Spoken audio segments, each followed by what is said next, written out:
नमस्कार मित्रों, स्वागत है आपका अपने इस YouTube चैनल पे। देखिए, जो भी आरपीएससी शिक्षक भर्ती की तैयारी कर रहे हैं, चाहे वो आपके फर्स्ट ग्रेड के हो या सेकंड ग्रेड के हो या रेट के हो या अदर एग्ज़ाम के हो, उन सब के लिए ये वीडियो जो है इम्पोर्टेंट होने वाले हैं। फ़िलहाल अपन बात कर रहे हैं आरपीएससी फर्स्ट ग्रेड एग्ज़ाम जो कि 2024 में सबसे पहले आपके होने की संभावना है।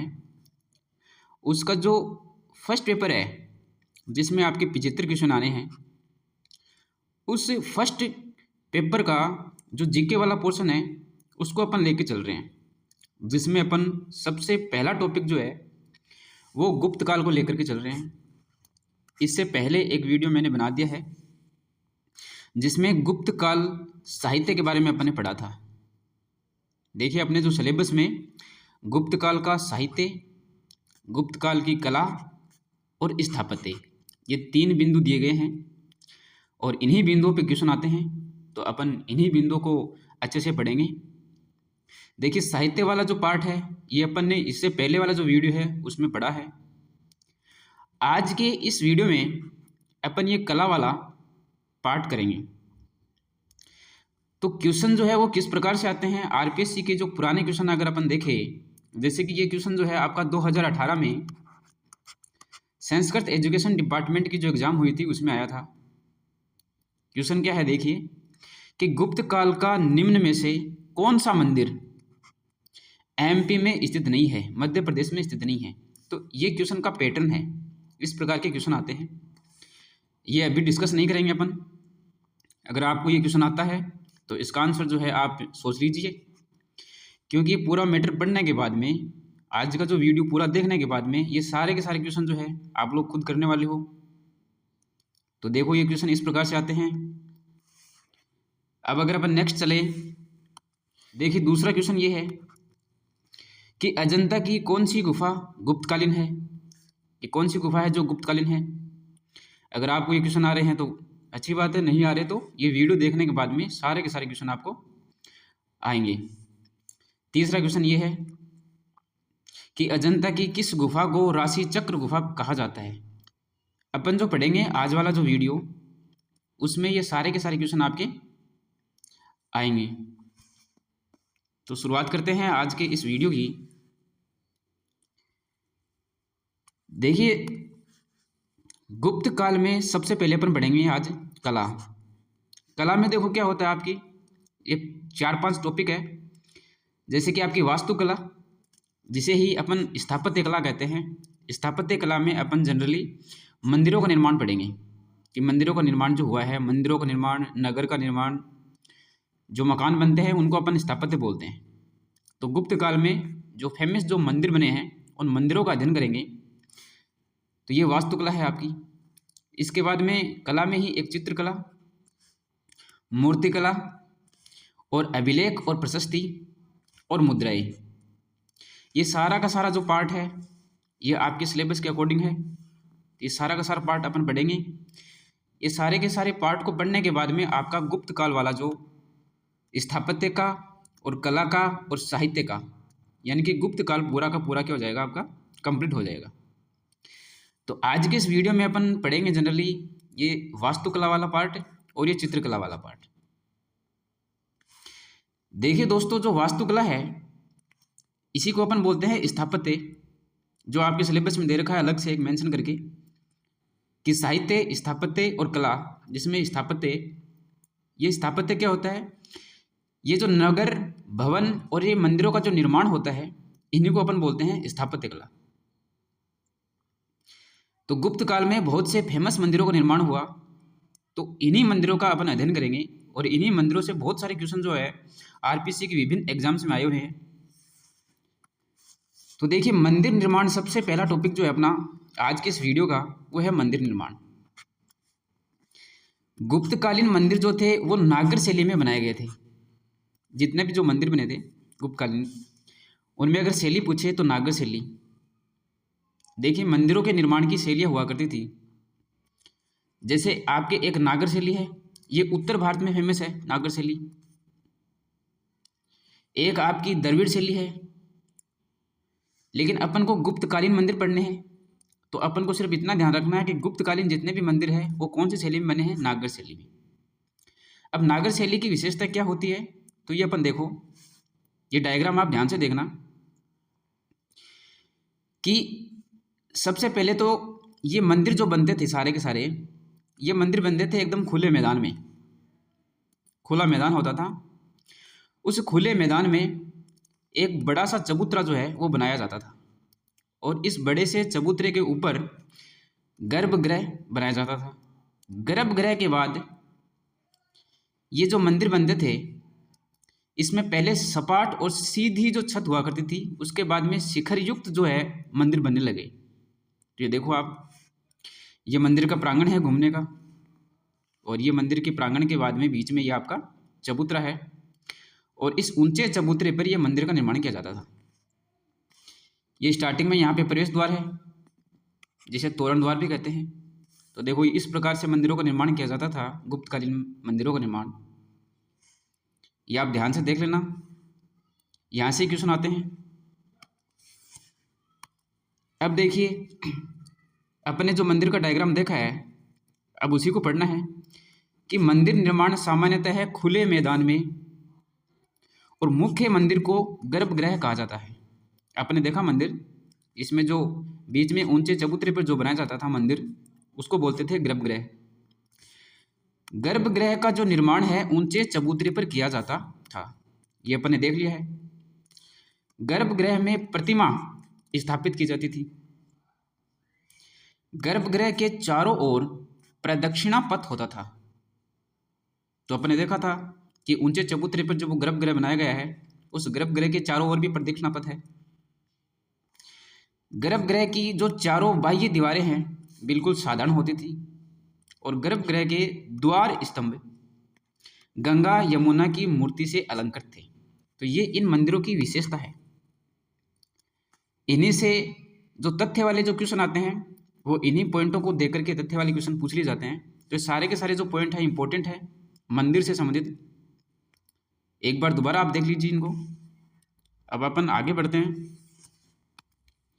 देखिए, गर्भगृह के जो प्रवेश द्वार है, अपने प्रवेश द्वार की बात करिए, उस पर भागवत चिन्ह जैसे कि स्वास्तिक चिन्ह, शंख, गदा, चक्र या कमल, ऐसे ये जो भागवत चिन्ह थे ये अलंकृत होते थे। ये देखिए मैंने डायग्राम बनाया यहाँ पे, ये आपका प्रवेश द्वार है। इस प्रवेश द्वार पे चारों ओर तो ये देखो स्वास्तिक चिन्ह है, ये आपकी गदा हो गई, ये आपका सुदर्शन चक्र हो गया भगवान का, विष्णु का, ये कमल है और ये शंख है। इस प्रकार से ये जो भागवत चिन्ह है इनको अलंकृत करते थे। और दोनों ओर जो है गंगा देवी की और यमुना देवी की मूर्ति जो थी वो स्थापित की जाती थी। तो ये प्रवेश द्वार देख लीजिए आप।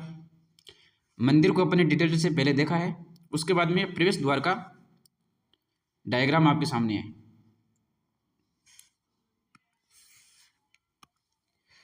अब देखिए, जो प्रारंभिक जो मंदिर थे वो मैंने आपको पहले भी बताया है कि स्टार्टिंग के जो मंदिर बने प्रारंभिक में, उनकी जो छतें थी वो सपाट होती थी, बिल्कुल सीधी छत होती थी। लेकिन उसके बाद में जो मंदिर बने वो शिखर युक्त बने। आपने देखा है मंदिर शिखर सा बना हुआ, जो पंचायतन शैली में बनाए गए। अभी पंचायतन शैली क्या होती है? पंचायतन शैली का मतलब क्या होता है? देखो दोस्तों, पंचायतन शैली का मतलब होता है कि बीच में एक मंदिर हो गया और उसके चारों ओर 4 मंदिर और हो गए छोटे। तो इस प्रकार से 5 मंदिरों का जो एक समूह है, इसी को अपन बोलते हैं पंचायतन शैली। तो बाद में इन पंचायतन शैली का भी प्रयोग किया जाने लगा। गुप्तकालीन जो प्रमुख मंदिर बने थे गुप्त पीरियड में, उनके बारे में अपन अगर पढ़ेंगे अब, तो देखिए सबसे पहला और सबसे इम्पोर्टेंट जो मंदिर है वो है देवगढ़ का दशावतार मंदिर। ये बहुत ही फेमस मंदिर है देवगढ़ का। कहाँ पे है ये? यूपी में, और यूपी में भी कहाँ? झांसी जिले में। इस मंदिर की कुछ विशेषताएं हैं जो एग्जाम्स में आती है, वो अपन को पढ़नी है। देखिए, शिखर युक्त पहला मंदिर है ये। अपन ने मंदिरों की विशेषताएं पढ़ी, उनमें देखा था कि पहले जो मंदिर बनते थे वो बिल्कुल सपाट छत के बनते थे। उसके बाद में जो मंदिर बनने लगे वो बनने लगे शिखर युक्त। तो शिखर युक्त जो पहला मंदिर है वो कौन सा है आपका? देवगढ़ का दशावतार मंदिर। नागर शैली का पहला मंदिर है ये, और विष्णु को समर्पित है, विष्णु का मंदिर है ये। तो देवगढ़ का दशावतार मंदिर आपको क्या याद रखना इसमें? यूपी झांसी में है, और शिखर युक्त पहला मंदिर है, और नागर शैली का है। सारे के सारे मंदिर नागर शैली में है वैसे। तो नागर शैली में शिखर युक्त जो मंदिर है वो पहला मंदिर ये देवगढ़ का है, दशावतार मंदिर है।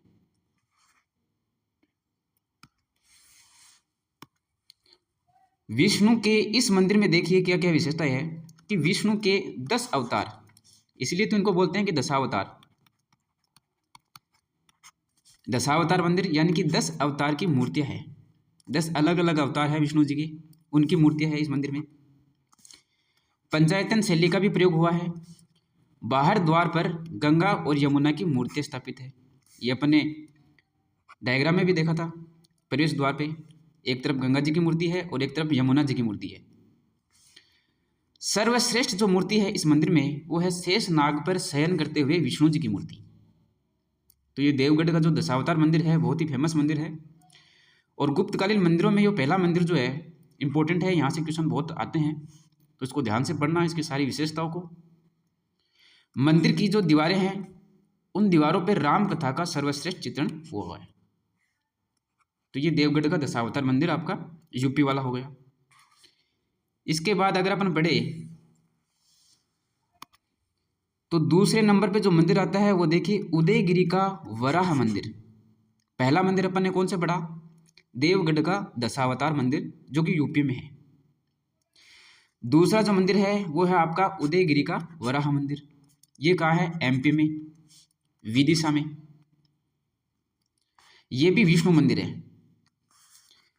तीसरा मंदिर है एरण का वराह मंदिर। वराह विष्णु को ही बोलते हैं, वराह अवतार लिया था विष्णु ने, तो वराह मंदिर आ गया, इसका मतलब विष्णु जी का मंदिर है ये। तो एरण का वराह मंदिर ये भी कहाँ है? एमपी सागर जिले में। एक है भूमरा का शिव मंदिर, ये भी आपका एमपी और सतना जिले में है। तो ये देखिए जितने भी जो मंदिर है अपन पढ़ रहे हैं ये कहाँ पे हैं और किस जिले में है, यही क्वेश्चन आते हैं बार बार रिपीट होकर के, तो आपको ध्यान में रखना है।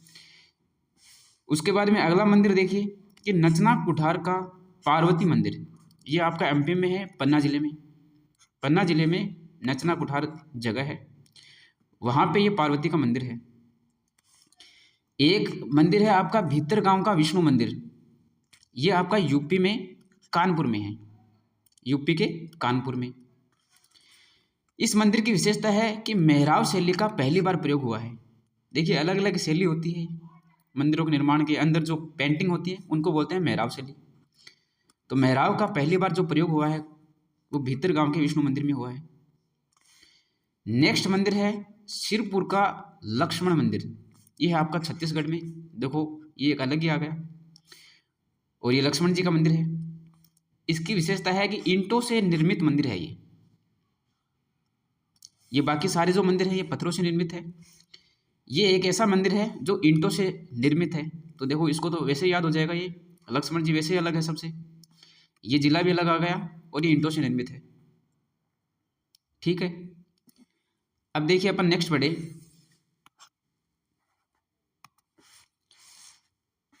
अगला मंदिर है तिगवा का विष्णु मंदिर।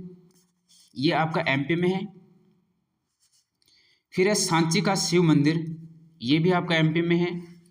और खोह का शिव मंदिर, ये भी आपका एमपी में है। और पिपरिया का विष्णु मंदिर, ये भी आपका एमपी में है। तो ये चारों मंदिर एक साथ वैसे याद कर लेने। इससे पहले अपन ने जो 7 मंदिर पढ़े थे, फेमस मंदिर है, ये कौन से मंदिर कहाँ पे स्थित हैं और किसके हैं, यही क्वेश्चन आते हैं। तो एक बार में याद हो जाए तो ठीक है, वरना वीडियो बार बार देखिए। और ये जो नोट्स बना रहे हैं इनको आप रिवाइज कीजिए, और जो नोट्स नहीं बना रहे वो नोट्स बनाना स्टार्ट कर दीजिए, क्योंकि बेहतरीन नोट्स आपके बन जाएंगे। तो मंदिर वाला जो पार्ट है अपना ये कंप्लीट हो गया यहाँ तक। इसमें अपन ने मेन इंपॉर्टेंट जो 11 मंदिर है वो पढ़े हैं। मंदिरों की विशेषताएं पढ़ी है कि मंदिर कैसे हुआ करते थे, मंदिर का अपने डायग्राम पे देखा है। तो मंदिर वाला जो पार्ट है यानी कि आपका जो स्थापत्य वाला जो पार्ट है वो यहाँ पे कंप्लीट हो जाता है। उसके बाद में अपन नेक्स्ट जो पार्ट है वो अगर देखें तो वो है आपकी चित्रकला। देखिए चित्रकला जो थी गुप्त काल में वो पूर्णतः विकसित हो चुकी थी, यानी कि रंगों का प्रयोग किया जाने लगा था इसमें। गुप्त काल में अगर अपन चित्रकला देखें तो पूर्णतः विकसित हो चुकी थी, रंगों का भी प्रयोग किया जाने लगा था। गुप्त काल में चित्रकला के दो महत्वपूर्ण केंद्र हैं। इन दो महत्वपूर्ण केंद्रों से अपन को गुप्त काल की चित्रकलाओं की बातें पता चलती है। गुप्त काल में जो चित्र हुए थे उनका पता चलता है। वो दो केंद्र कौन कौन से हैं? एक तो है आपकी अजंता की गुफाएं, जहाँ से हमें गुप्त काल के जो चित्र हैं वो मिलेंगे। दूसरा है आपका केंद्र बाघ की गुफाएं, यहाँ पर भी गुप्त काल के पीरियड के चित्र बने हुए हैं। तो ये दो ही प्रमुख केंद्र हैं जहाँ पे गुप्त काल के चित्र मिलेंगे अपन को, अजंता की गुफाओं में और बाघ की गुफाओं में। तो सबसे पहले अपन पढ़ते हैं अजंता की गुफा। देखिए अजंता की जो गुफाएं हैं वो महाराष्ट्र के औरंगाबाद जिले में स्थित है। तो ये क्वेश्चन इंपॉर्टेंट है कि अजंता की गुफा कहाँ है? महाराष्ट्र के औरंगाबाद जिले में। इन गुफा का निर्माण जो है वो करवाया था वाकाटक वंश के जो राजा थे पृथ्वीसेन। उनके मंत्री हैं व्याघ्रदेव। उन्होंने इन अजंता की गुफाओं का निर्माण करवाया था। अजंता के गुफाओं की खोज जो है वो 1824 में जनरल सर जेम्स और अलेक्जेंडर कनिंघम ने 1824 में इन गुफाओं की खोज की थी। अजंता की गुफा में कुल 29 गुफाएं हैं। टोटल गुफाएं कितनी हैं? 29 गुफाएं हैं। तो ये आपको याद रखने हैं सारी की सारी बातें कि गुप्त काल के जो चित्र हैं वो कहाँ पे मिलेंगे अपन को? अजंता की गुफाओं में मिलेंगे और बाघ की गुफाओं में मिलेंगे। जिसमें पहला अपन पढ़ रहे हैं अजंता की गुफाएं, जिसमें टोटल कितनी गुफाएं हैं? 29 गुफाएं हैं। अब अगर अपन नेक्स्ट बढ़े तो इन 29 गुफाओं में देखिए बहुत सी जो गुफाएं हैं विलुप्त हो चुकी हैं। सुरक्षित गुफाएं जो वर्तमान में हैं वो है गुफा संख्या 1, 2, 9, 10 और 16, 17, 19। कैसे याद रखोगे? 1, 2 याद रख लेना, फिर 9, 10 और 16, 17, 19। ये अपने इंपॉर्टेंट है 16, 17, 19 वाली। कैसे? देखिए गुफा संख्या जो 1, 2 है ये गुप्तोत्तर पीरियड की है, और गुफा संख्या जो 9, 10 है ये मौर्योत्तर काल की है, जिसे सातवाहन युगीन कहते हैं। गुप्तोत्तर पीरियड यानी कि चालुक्य युगीन। अपने काम की गुफा है ये गुफा संख्या 16, 17 और 19, क्योंकि ये गुप्त कालीन है। गुप्त काल के समय इन गुफाओं में चित्रों का निर्माण किया गया। तो अपने टॉपिक के अकॉर्डिंग अगर देखें तो गुफा संख्या 16, 17 और 19 ये 3 गुफाएं जो हैं ये इंपॉर्टेंट है, गुप्तकालीन है ये। अब एक इंपॉर्टेंट फैक्ट आता है कि रॉयल एशियाटिक पत्रिका जो है उनमें इन गुफाओं पर शोध पत्र जारी किया गया। एक पत्रिका है जिसका नाम है रॉयल एशियाटिक पत्रिका। इस पत्रिका में इन गुफाओं पर शोध पत्र जारी किया गया। तो ये नाम ध्यान में रख लेना अगर आए तो क्वेश्चन। अब अपन पढ़ते हैं गुफा नंबर 16, क्योंकि गुफा 16, गुफा 17 और गुफा 19 ये तीनों जो गुफाएं हैं ये गुप्तकालीन हैं। ये जो गुफा 16 है इसमें मरणासन राजकुमारी का चित्र बनाया हुआ है। बुद्ध के वैराग्य के चित्र जो 4 चित्रों द्वारा दर्शाए गए हैं, रोगी है, वृद्ध, मृत और सन्यासी, इन चारों को देख करके और बुद्ध को वैराग्य की भावना जागृत हुई थी। तो इन 4 चित्रों के द्वारा बुद्ध के द्वारा जो वैराग्य लिया गया है उनको दिखाया गया है। इनको देख करके और वैराग्य लिया था बुद्ध ने, यानी कि महाभिनिष्क्रमण की भावना जो है, वैराग्य की जो भावना है वो इन 4 चित्रों के द्वारा जो है दर्शाई गई है कि इनको देख के और बुद्ध के वैराग्य की भावना हुई थी। गुफा 16 में इंपॉर्टेंट पार्ट ये है कि मरणासन राजकुमारी का चित्र है। गुफा जो 17 है इसमें माता और शिशु का चित्र दर्शाया गया है। माता कौन? तो अपन देखें यशोधरा, माता का नाम है यशोधरा, और जो शिशु है ये शिशु है आपका राहुल। अब ये किसका बेटा था, ये आप कमेंट बॉक्स में मेरे को बताइए। इन माता और शिशु का जो चित्र दर्शाया गया है गुफा नंबर 17 में। बुद्ध के जीवन काल को, पूरे जीवन काल को चित्रों के माध्यम से दर्शाया गया है गुफा 17 में। अतः इस गुफा 17 को राशि चक्र गुफा भी कहते हैं। ये इंपॉर्टेंट क्वेश्चन है कि राशि चक्र गुफा किसे कहते हैं, गुफा नंबर 17 को। तो ये गुफा 16 पढ़ी है अपन ने, फिर ये 17 पढ़ी है। अब अगर अपन नेक्स्ट पढ़े तो गुफा नंबर 19, इस गुफा में कोई भी चित्र नहीं है, ठीक है। तो जो गुफा 16 थी और 17 थी वही इंपॉर्टेंट है अपने। देखिए अजंता की गुफा की विषय वस्तु क्या है, तो धार्मिक है। धर्म से संबंधित जो चित्र है वो इसमें दर्शाए गए हैं, अतः विषय वस्तु अगर पूछे तो वो धार्मिक है। गुफा 16-17 में टेम्पोरा और फ्रेंच का पेंटिंग की गई है। अगर पेंटिंग पूछ ले कि गुफा जो 16-17 है, गुफा 16-17 क्यों पढ़ रहे अपन बार बार, क्योंकि गुप्त पीरियड में हुई थी, गुप्तकालीन इसमें चित्र मिलते हैं। इनमें पेंटिंग कौन सी है, टेम्पोरा व फ्रेंच का पेंटिंग। अब अजंता की गुफाएं हो गई, उसके बाद में जो नेक्स्ट गुफाएं हैं वो है आपकी बाघ की गुफाएं। देखिए जो प्रमुख केंद्र थे चित्रकला के, उसमें पहला था आपका अजंता की गुफा, जो अपन ने पढ़ लिया। और इस अजंता की गुफा में भी इंपॉर्टेंट गुफा थी अपनी 16 और 17 और 19। इसमें 19 में तो कोई चित्र ही नहीं है, और 16 और 17 ये इंपॉर्टेंट है। अगला जो केंद्र है जहाँ गुप्तकालीन चित्र अपन को मिलते हैं वो केंद्र है बाघ की गुफाएं। ये कहाँ है, MP ग्वालियर में। और अजंता की गुफा कहाँ थी, महाराष्ट्र के औरंगाबाद जिले में, ठीक है। तो ये याद रखना है आपको। देखिए बाघ की जो गुफाएं हैं इसकी खोज हुई थी 1818 में डेंजरफील्ड ने।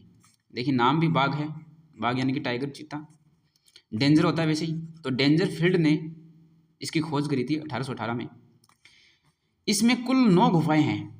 अजंता की गुफाएं अपन ने पढ़ी, उसमें कुल गुफाएं थी 29, जबकि बाघ की गुफाएं हैं इसमें कुल 9 गुफाएं हैं, जिसमें सुरक्षित है 4 नंबर की गुफा और 5 नंबर की गुफा। विषय वस्तु है भौतिक, लौकिक, श्रृंगार, नृत्य, संगीत, ये इसकी विषय वस्तु है। देखिए जो गुफा 4 नंबर की है, बाघ की गुफाएं, जो 4 नंबर वाली गुफा है, इसमें गुप्त काल की रंगशाला है। गुप्त काल की क्या है, रंगशाला।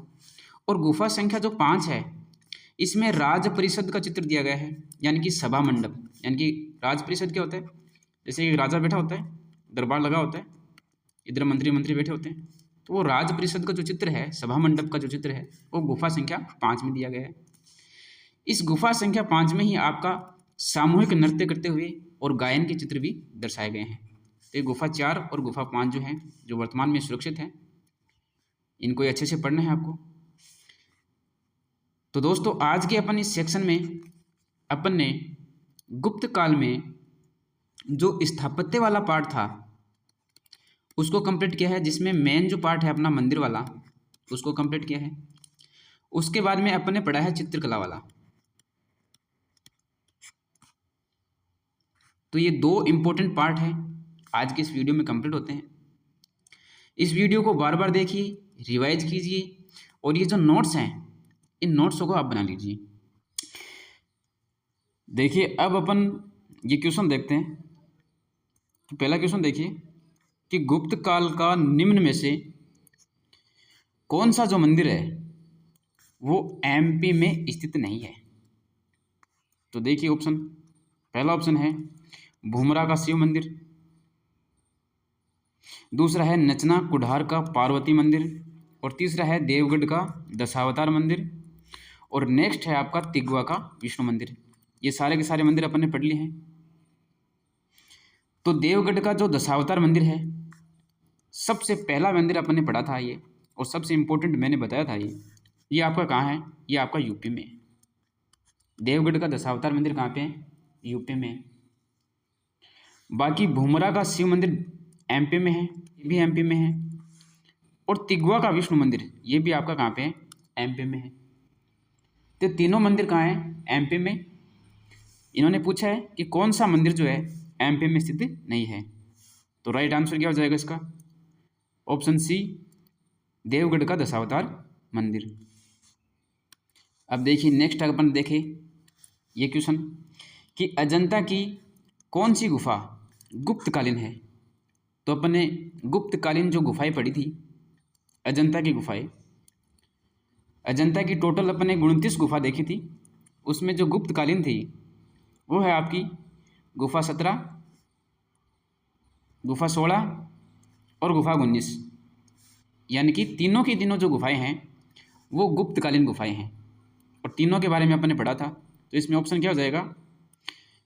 ऑप्शन नंबर डी, ये सही आंसर हो जाएगा इसका। नेक्स्ट क्वेश्चन देखिए कि अजंता की किस गुफा को राशि चक्र गुफा कहा जाता है।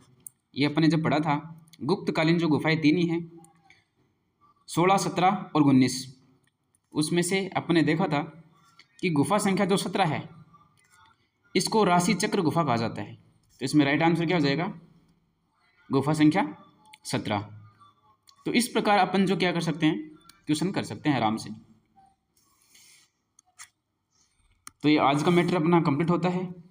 आज का वीडियो कैसा लगा ये आप मुझे कमेंट करके ज़रूर बताइए, और जिन्होंने अभी तक चैनल को सब्सक्राइब नहीं किया है वो चैनल सब्सक्राइब कीजिए और जो बेल आइकन है उसको ऑल पे क्लिक कीजिए, जिससे वीडियो डालते ही आपके पास नोटिफिकेशन आ जाए।